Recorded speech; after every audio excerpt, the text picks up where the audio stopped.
5 minutes break for necessities, and then we get back at around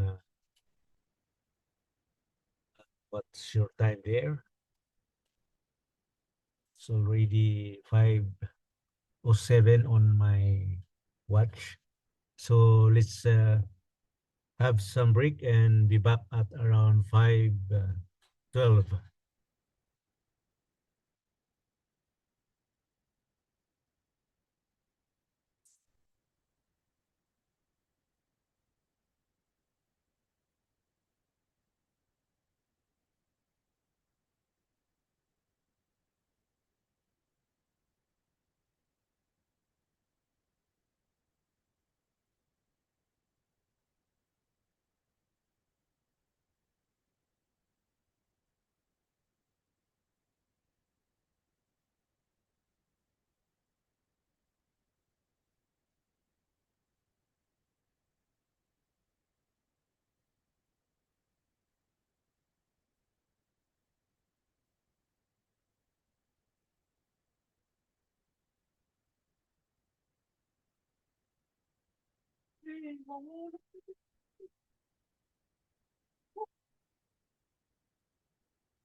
Okay, class.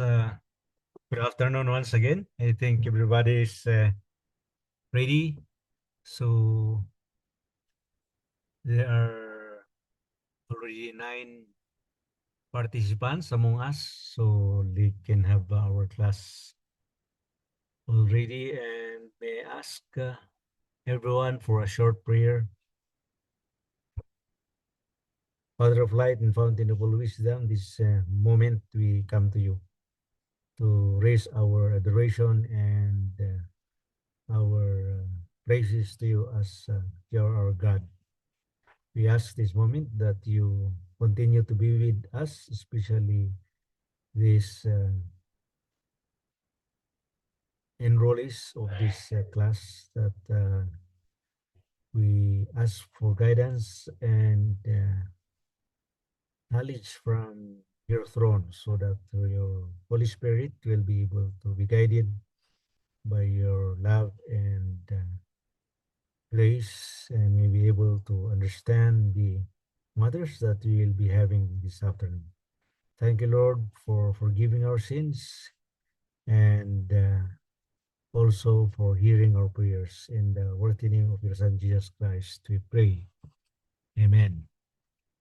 So, our topic for this afternoon is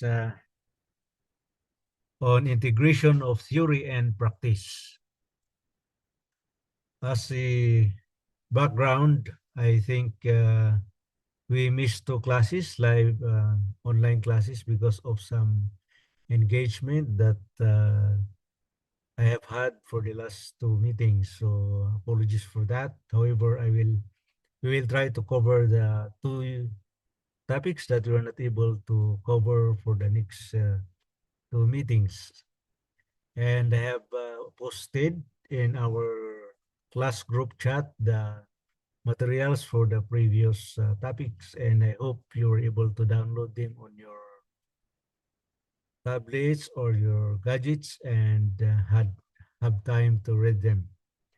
For now, we'll just focus on our corporate and workplace chaplaincy. This is our week 15, and we'll try to study shortly the tenets of theory and practice being integrated into one. And we will try to look at trying to synthesize theology, ethics, and practical learning so that when we serve our constituents, our clients, our brethren, and chaplain ministry, we can deliver and give justice to our roles as chaplains. Okay, so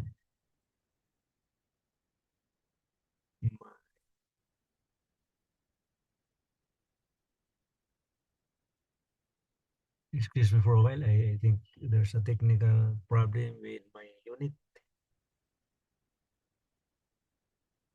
It's not moving.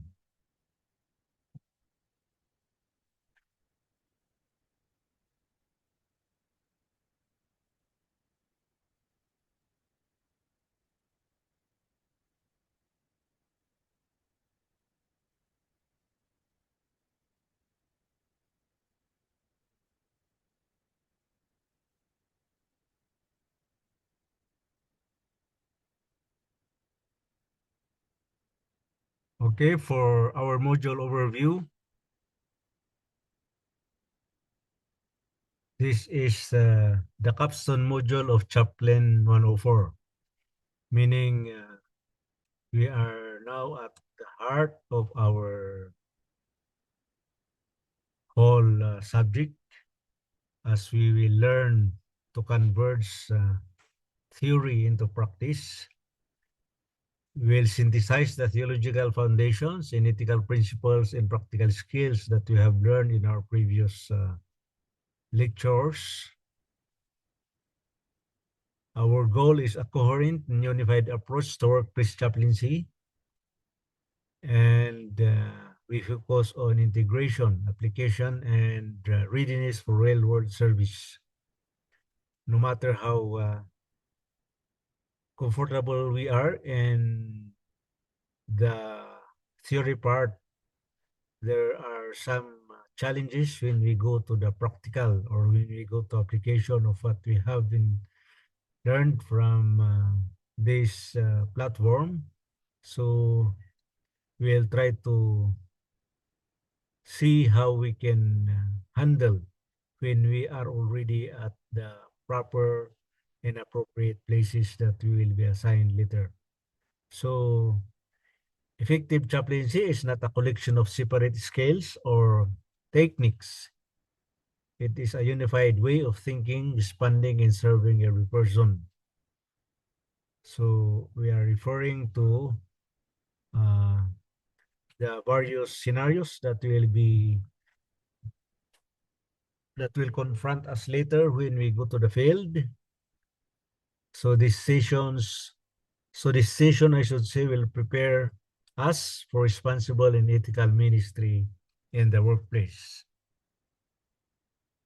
As we have learned several weeks ago, that corporate and workplace chaplaincy has some difference in as far as the nature of the role of the chaplain is concerned, because we'll be working with an organized uh, institution, an organized,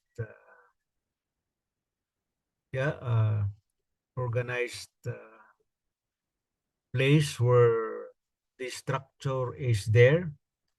They have their own guidelines for their operation. They have their own way of managing their activities as they operate their own business. And as chaplains, we have often said that it is our concern to know the flow of their operation, what are the existing standards, operating procedures, and so forth and so on, so that when we are there and when our presence is felt, we can perform, and with the help of our Almighty Father and the Holy Spirit, we can deliver.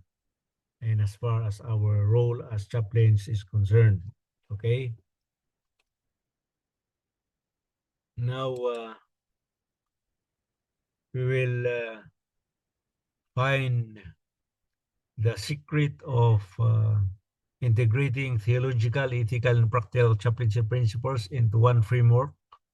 That's why our objective is to integrate these things so that we can demonstrate a holistic understanding of workplace chaplaincy ministry. The challenges there would be upfront, and sometimes we may have no enough time to adjust ourselves.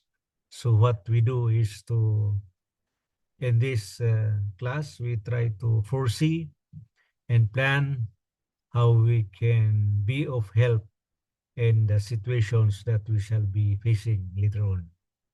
We'll be, will be, asked to apply combined learning to complex and realistic ministry situations so that our service will be felt, and as we deliver the services that is needed in a particular time, in particular situation, they can feel the difference of having an organization that can depend on chaplains. Oftentimes, it is a need to articulate clear personal framework that guides our chaplaincy practice. We will reflect on our readiness for responsible and ethical workplace ministry. Then recognize how knowledge, values, and skills work together in real encounters. The good thing about chaplaincy is even if you are new or you are new to the ministry, if you have some background, theoretically, you have something to start with. And we before reporting for actual practice, you try to learn first, as we have already said several times in our class, that you should be well versed or at least have a working knowledge of how a particular organization which will be joining runs their business. Because of course, if you are ignorant or we doesn't know a little background of the organization that will be serving, then we would completely be at loss. However, when having have some knowledge already on chaplaincy, and then we add by knowing the organization that we join, there will be some connectors that we can find where we realize at the practical side that also this is what I have been learning. This is where it is needed, there where this skill is applied, something like that. Okay, and of course,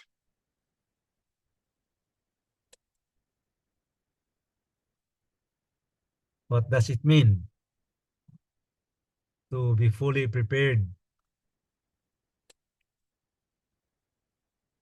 as a workplace chaplain? Any any idea? We'll give you some minutes to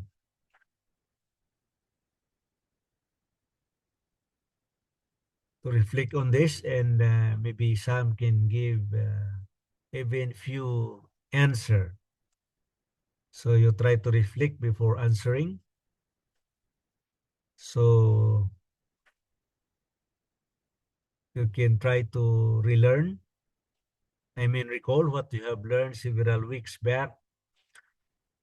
The good thing about this is that if you have some learnings from other levels of chaplaincy, other activities of chaplaincy, you can always integrate it with this particular workplace and corporate chaplaincy. What does it mean to be fully prepared as a workplace chaplain? Anybody from the class who has some, who have already thought of some idea and giving a short response to this question?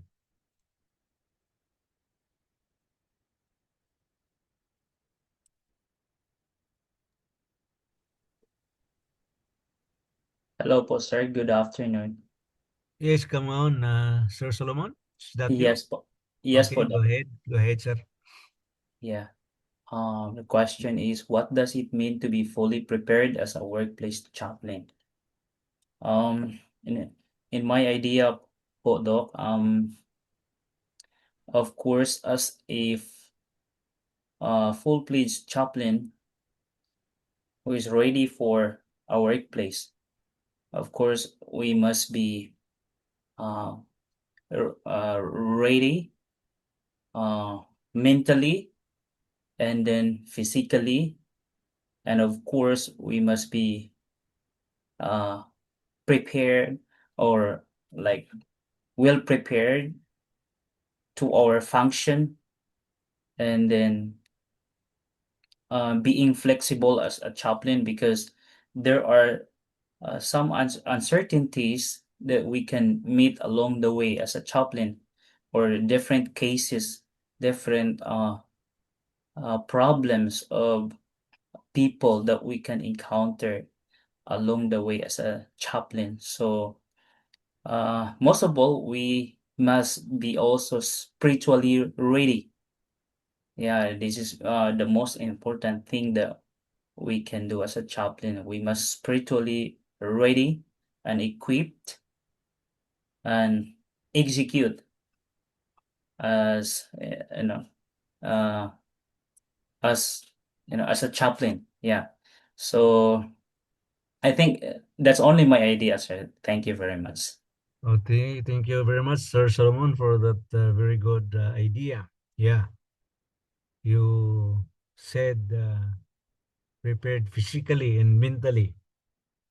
Naturally, yes, that's a very good pick up because one of the challenges of being a chaplain is you should be healthy. And being healthy means like Jesus Christ, no, who grew up in mental and physical stature almost balanced. So that's where our model Jesus Christ is looked upon when we practice chaplaincy, because naturally you cannot give what you doesn't have, and if you're not healthy, you're not mentally prepared. Naturally, you cannot answer to the needs of a particular time. So thank you for that, Sir Solomon. Any other classmates? Any other idea or additional? There's nothing wrong here. There's no idea that is wrong in chaplaincy.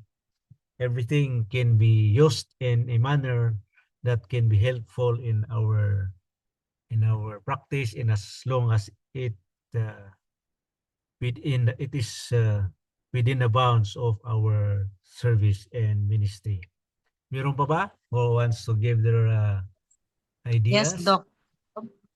Yes, ma'am. Novita, please go ahead. What does it mean to be fully prepared? A workplace chaplain. A chaplain must be fully prepared in just like what Brother Solomon, being prepared in spiritual, emotional, social. Dahil napakahirap po, Doc, na makihalubilo sa mga tao, especially when they have a problem. Maki-carried away po. Me po sa experience ko, minsan, naki-carried away po ako sa mga problem. Parang nababurn out din po ako. So, I thank God kasi itong mga topic po natin is preparing us kung paano kami makipag halubilo sa aming makakasalamuhang mga client, tawag po ba yan client or Yeah, that's mga fine. ano, ay hindi po rin kami ma-carried. Kasi minsan talaga personally po naki-carried din po ako eh. Nabu-burnout din po pagka naririnig ko lagi yung mga problema. Tapos parang especially when your family is involved, mga siblings, I will always ask God na tulungan niya ako na maging prepared as a chaplain someday. Napakahirap po pero by these lessons ay natututo po ako unti-unti. So, you must fully prepared spiritually, emotionally, and dapat may knowledge po talaga about being a chaplain para maging ready po sa pakikipag-mingle sa mga iba-ibang problem. Thank you po, Doc. Okay, ma'am. Thank you very much for that, Madam Novita. Yes, you mentioned about being carried out or being burned out. You know, siguro maaari nating sabihin you are being carried out, you can be carried out. But that's a normal situation for any person. That's why we are training as chaplains, because we would like to overcome those emotions which tries to undermine our capabilities to offer services during a particular crisis, emergency, or whatever situation we found ourselves to be. So, wala ho talagang ibang pinakamagandang paraan kundi we expose ourselves with maybe a handful of knowledge. Like for now, if you have just joined the organization or this course, you're covering around 5 or 7 fields of chaplaincy in this class. So you can notice that they are almost integrated with each other. Yung napag-aralan nyo nung first hour, first subject until this, I think this is the fifth or sixth topics. They are interwoven. So you can notice that what was mentioned perhaps in the first is sometimes being said in other way and following until you reach this last subject for today. So makita ninyo yung preparation nyo actually is without noticing it. You are being fermented.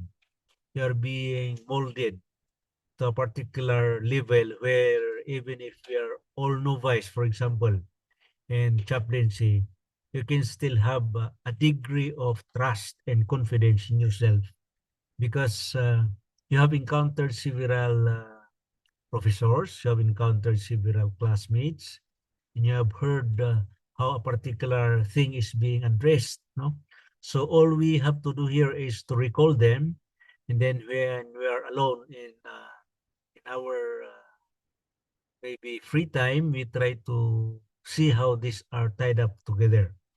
And that is how you try to overcome being burned out.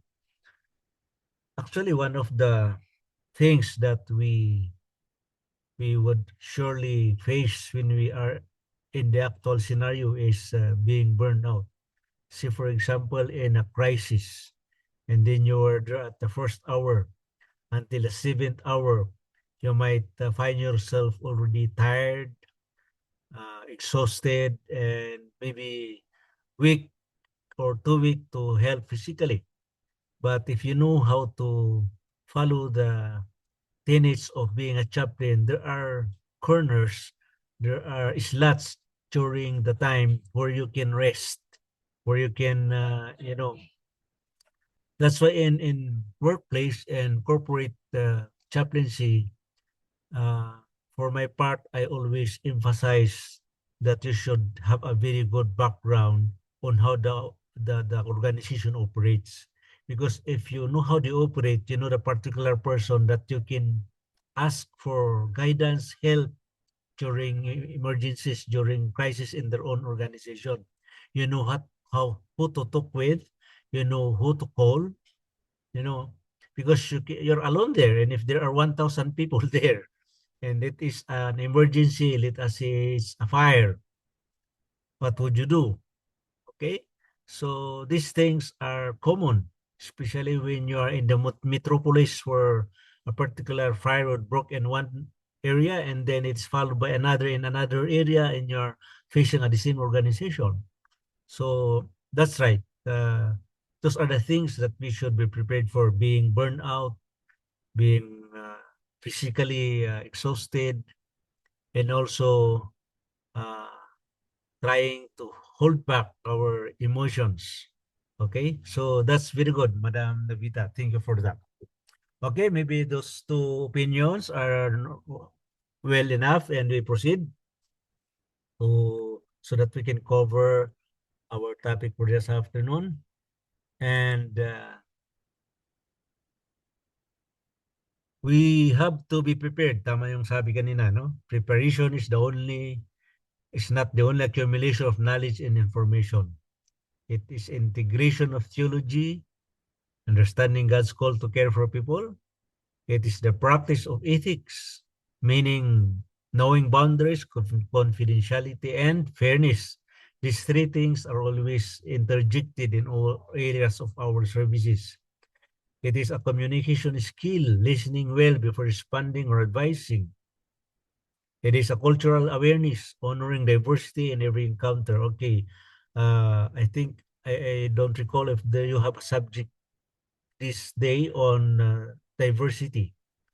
Diversity can be on the members of the organization or the belief or any background that covers diversity. Okay, it is a professional responsibility, meaning protecting both the employee and the organization.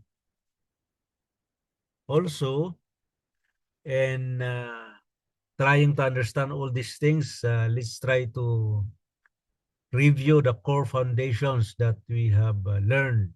Okay, so revisiting the building blocks of effective chaplaincy, I advise everyone, uh, maybe in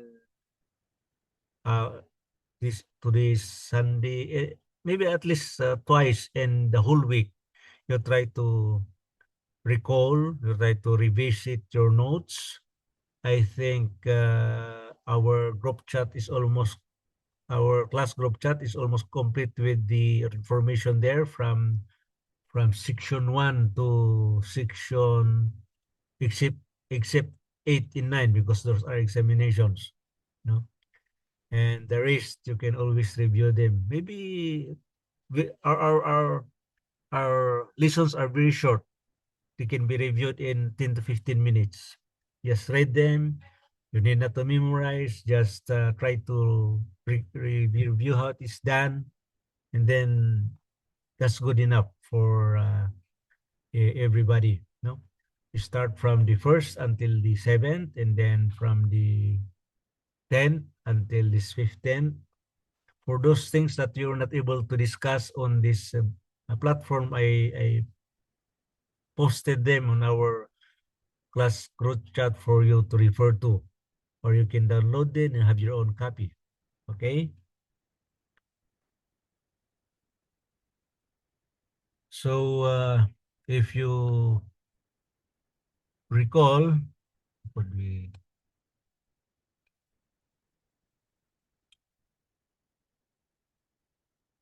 these are the ethical principles that we have learned. Okay. Confidentiality, boundaries, neutrality, informed consent. In informed consent, we ask first the employee or the client, the concerned person or the concerned, if it is all right with him, what he or she would like to be done, what are his preferences. Okay, we should not proselytize, meaning we should not include denominational concern. Okay, so those are the things that we learned about ethical principles. What else?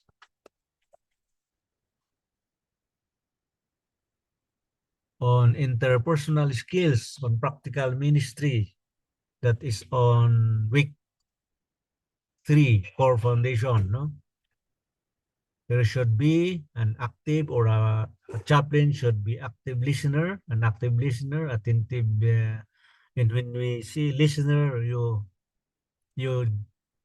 do not just hear what they are saying. You should have an attentive listening. Emphatic, open-minded conversation, meaning you try to address with sympathy what you hear. There should be non-judgmental presence, and verbal and non-verbal communication should be practiced. Okay, and on the ministry situations, we talk about supporting employees in conflict, crisis intervention, and grief. When you happen to be called in awake, what will you see? What you need not to do, what you should do. And then crisis intervention. There is your stress and burnout companionship. How would you do that? Okay. Follow up and referral when needed. When it is beyond your knowledge, beyond your training, see it so to the person concerned. There are nothing uh, negative will happen there. You just can see that I haven't yet encountered this thing. Would you mind? I will just call up my other chaplains who have experienced this. And I think the concerned people will understand, because nobody is an island, so they say. Okay. So what else? What have we covered? Other things that we have covered before, the organizational awareness. Okay. So these are the things that we should know on the organization that we'll be joining, whether it be a hospital, a corporate, a simple organization, or whatever.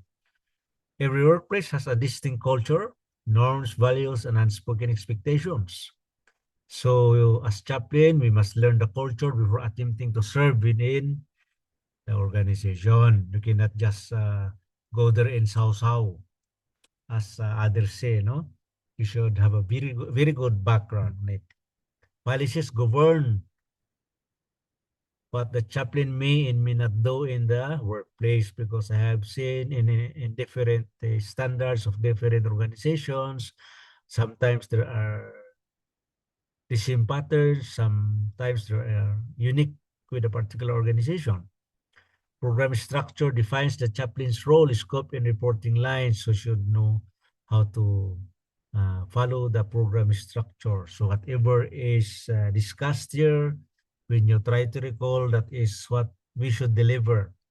We cannot overdo or underdo things that we don't have. We honestly see we don't have that. Okay? So the chaplain is a guest in the organization. We should respect that position. We are not part of it, but we are there because we are chaplains. Another thing that we had covered before is a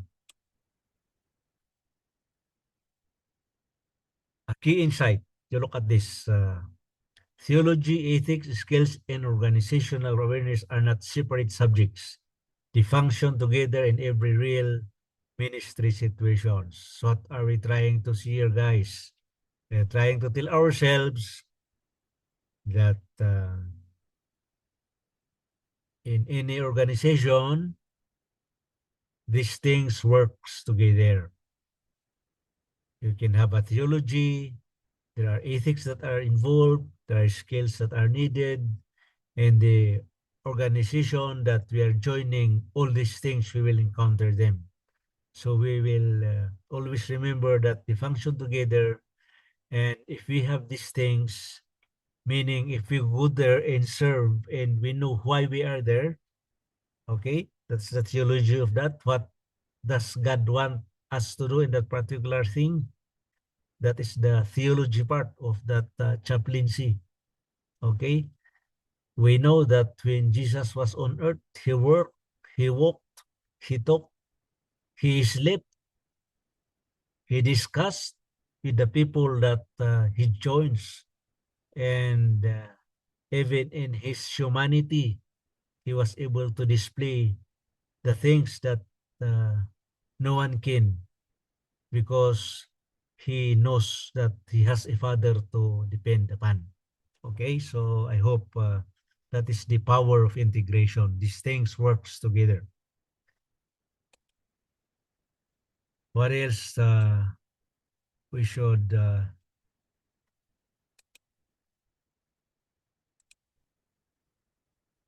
so integrating knowledge and to practice is how multiple principles apply simultaneously in real situations. How does these things work together? Okay, integration, it says, means applying multiple principles at exactly the same time. In other times, it is the same place.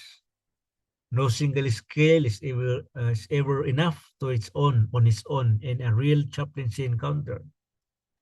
A crisis situation activates the theological awareness, ethics, and skills all at once. Meaning, what you have there, your background that you bring there, your skills that you bring there, the ethics that you will reach there or you will find there and you also have in you, including skills, those are used in one time. They can be needed and applied in one time. You cannot like an instrument that you bring skill and then followed with awareness, then followed. No. Sometimes you need them in the same time, at the same scenario, at the same instance. Okay. So the trained chaplain does not switch modes.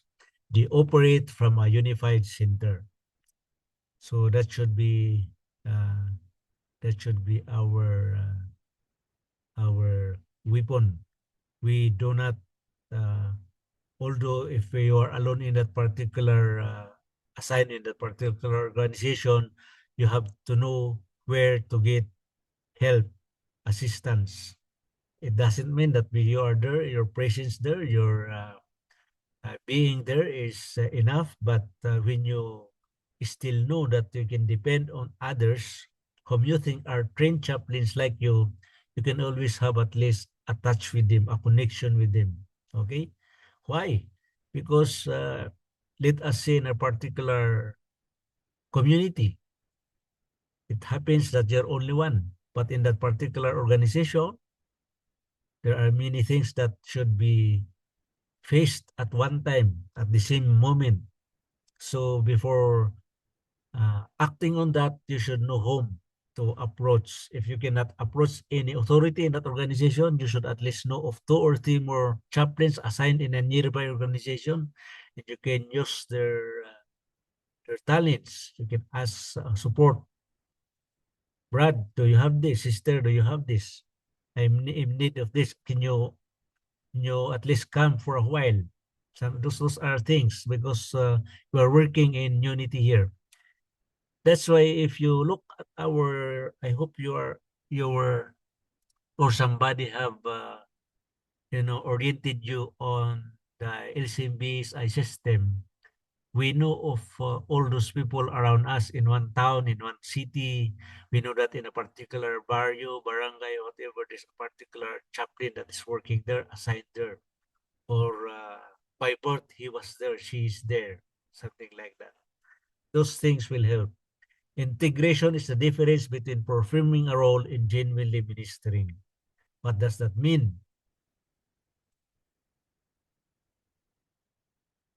If you perform a particular service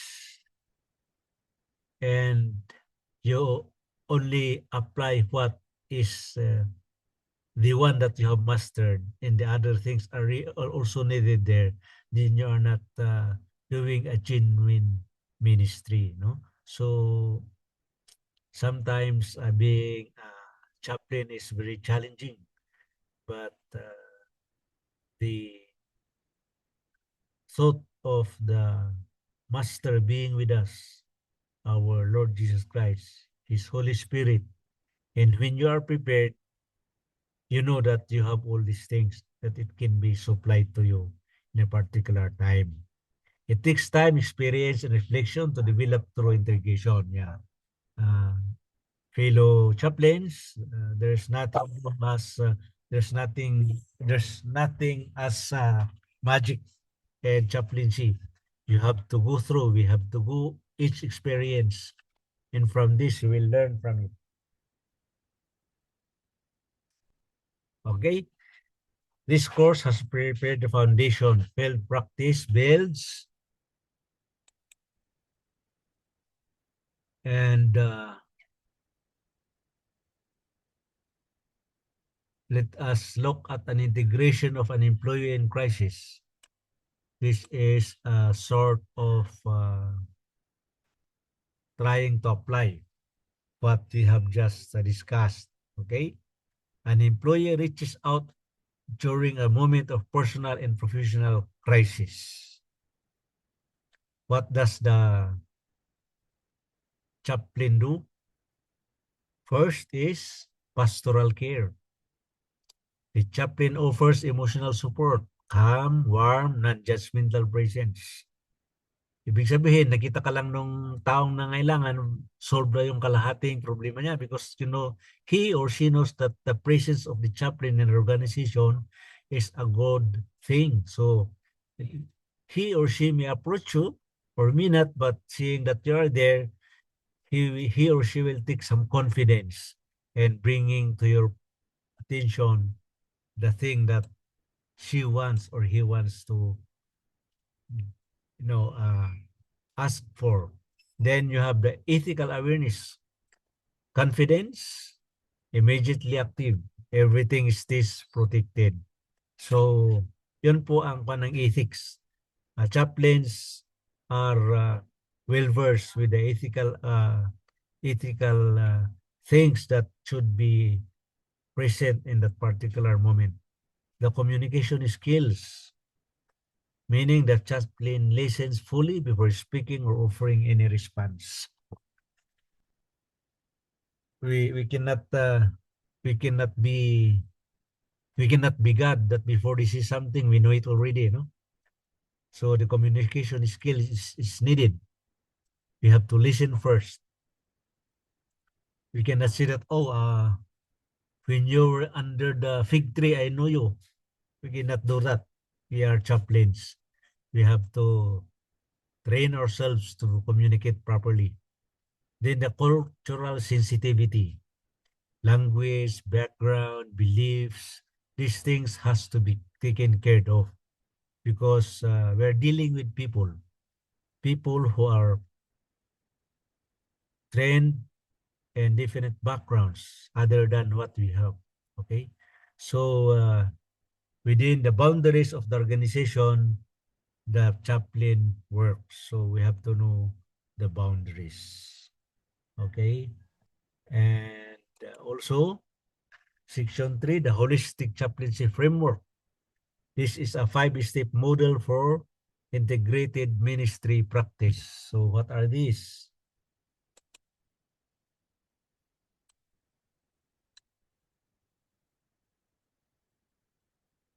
A simple integrated model built from the full course learning which we have learned. So 5 steps are presence, listening, discernment, response, and reflection. So you are there, listen to discern the things that are needed and respond. And your response should be uh, able to help, not necessarily resolve. To give a particular degree of help is already a response, no? And then later on, you reflect if what you participated with, did, or drew or served was proper. Okay, this is not a rigid script. It is flexible, principled way of engaging. We do not act on steel jacket manner. If we have to adjust a little, then we should do it. Each step builds on and informs the others. They flow naturally together. Of course, when we serve and they observe on us that, oh, I think the chaplain knows this and he knows where to get it. He can guide us to where we can we can also acquire the necessary knowledge or information or the necessary resolution to the matter at hand. So those are step building informations. The model applies to brief whole week conversation and extended crisis care alike. So meaning what you do in a brief situation can be extended and you will be applying the same system, the same steps. Okay. So mastering that cycle is the mark of a prepared, effective workplace chaplain. And return to this model regularly throughout your chaplaincy career. So these are practical application of the theory that we have learned. We have to be there because you are not present there. How can you help? How can you be there? And we are there, we should listen, discern.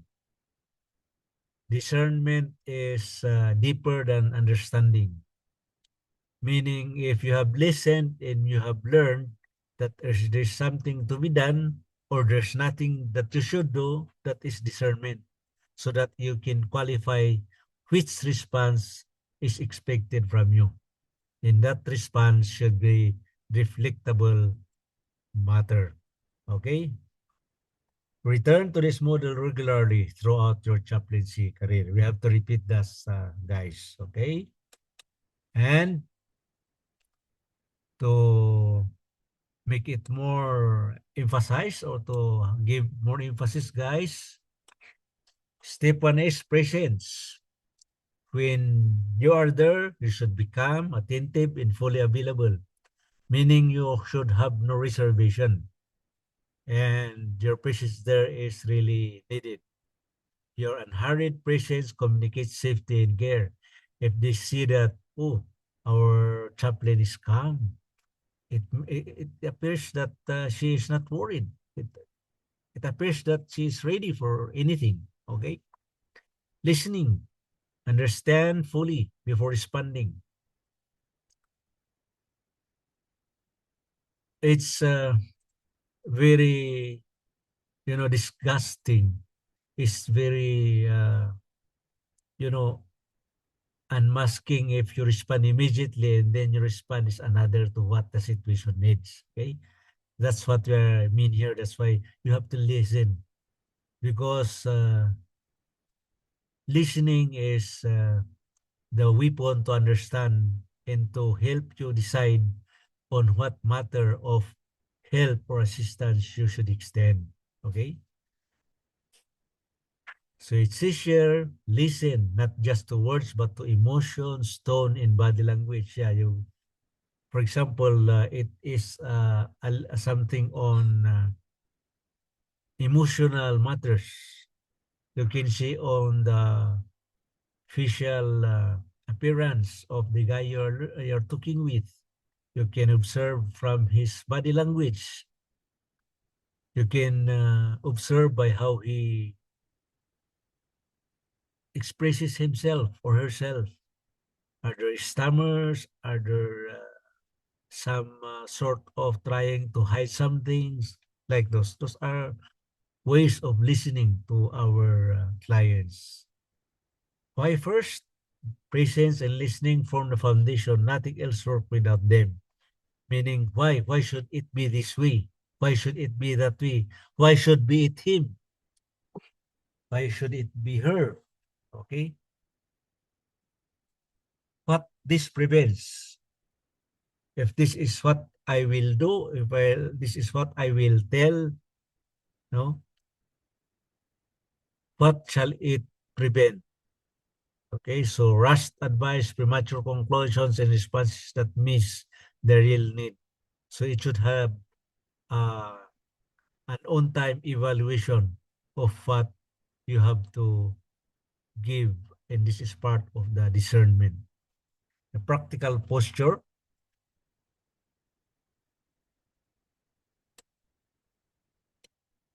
lean in, maintain gentle eye contact, reduce distractions so you are here fully. Okay? As a chaplain, if possible, if at all possible, our gestures, our practical postures should display confidence. Why? Because we are chaplains. And as chaplains, we carry the structure, the image of our Lord Jesus Christ. We are not Christ there, we're not Jesus there, but we are a reflection of our uh, Lord. So our posture should be something that can be depended on. Because if we appear to be unknowledgeable, unskilled, who will trust in us as chaplains? No? So the practical posture should be something that gives the actual deliverance of a service or a ministry. Okay, so that's the framework that we're talking about.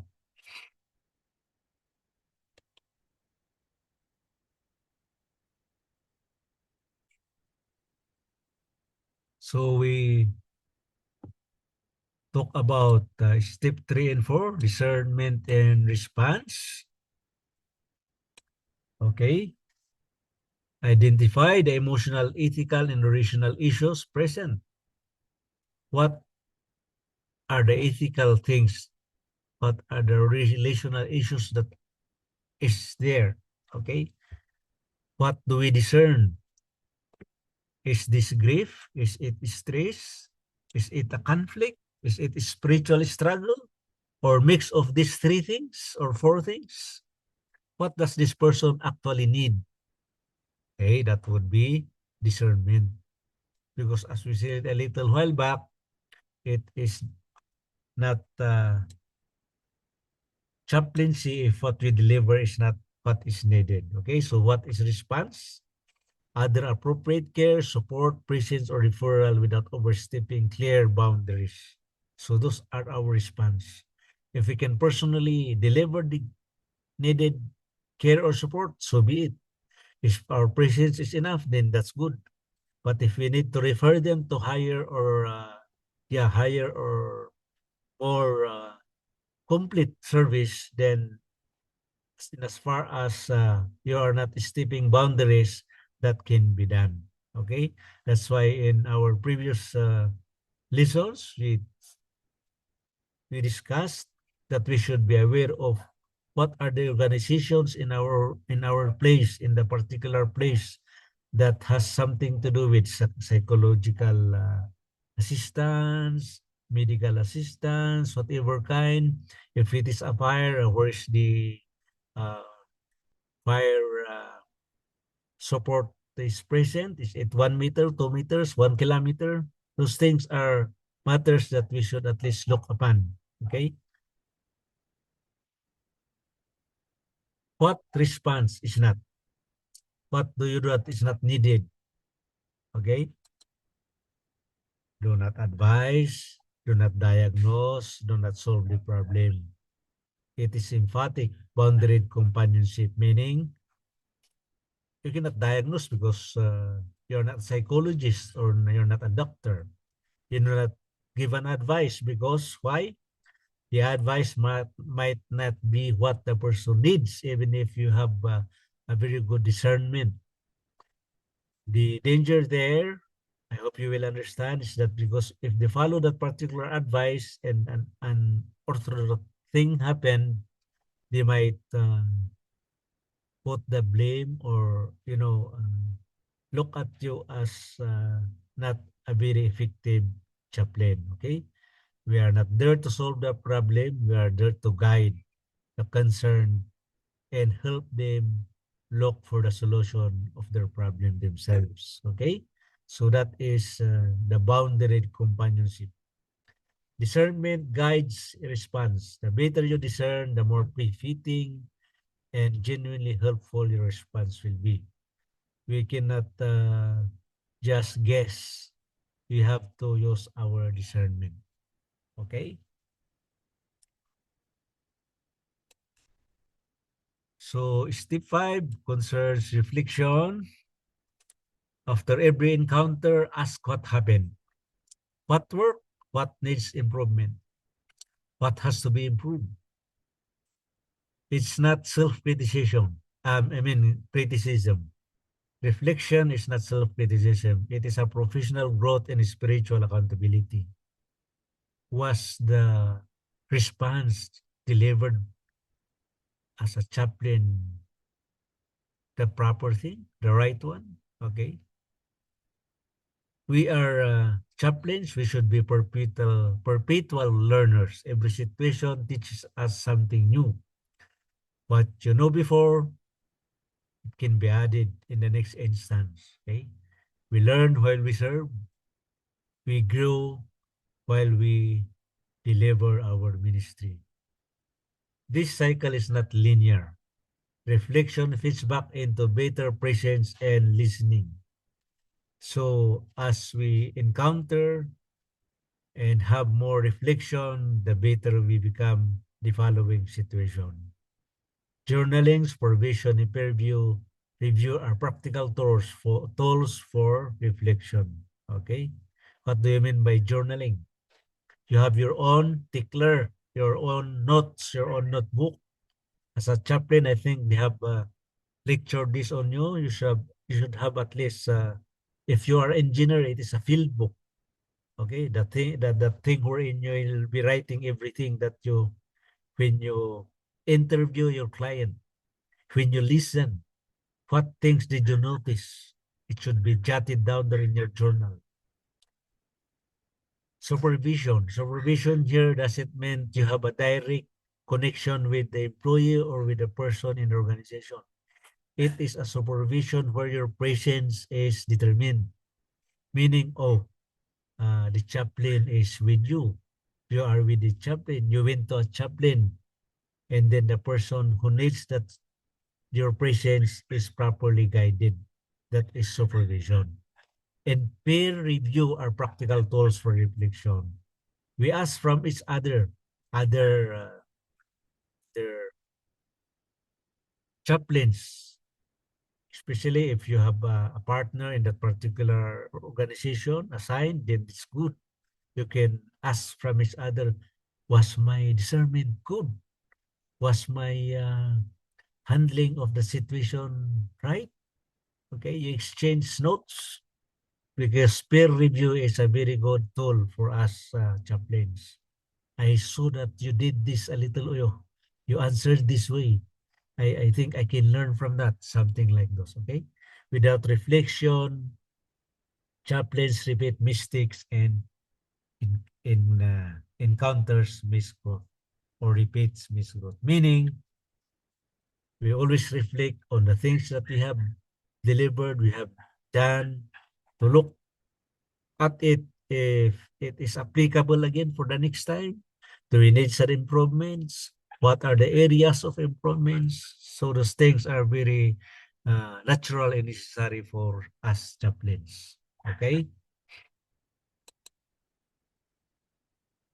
So how do we apply our principles? Do we have more time? Okay.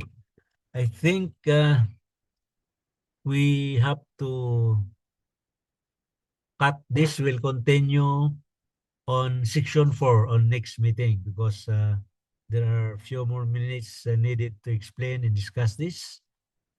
Anyway, we're just late for several minutes and that would have been enough. But, we cannot do anything with that because the previous subject has to be finished first also. Okay. So guys, our present topic will be continued on next Sunday. I hope everybody will be there for us to experience this because this is a very good for our preparation. At any rate, I will post the whole material after our class and you can always refer back to it. And if you have time, you can review it within this week. Whatever questions that you would like to ask, you can just put it in our I think everybody have already had my messenger account and my email address. You can always email it to me and we'll try to help you. Okay, so may you preserve your questions or your comments for next meeting because our time is already 6:10 and we should know how to cut our time and use them properly. So that's for now. Would anyone like to volunteer to have our closing prayer before we close our class? Anybody who is willing to give us a closing prayer, guys?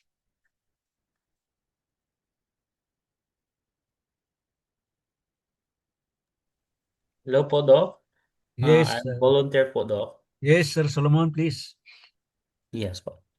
Dear Heavenly Father, we thank you for the success of our class discussion with our professor, Dr. Maxian. Lord. We praise you for using him to impart his knowledge about uh, this very wonderful topic, Father. How to become an effective chaplain, Father. And I pray, Heavenly Father, that you will continue to fill us with with the knowledge and wisdom that we need, Father, to be equipped in the ministry of chaplaincy, O Lord. And may thou bless our professors and all our classmates, to their with their definite families, Father.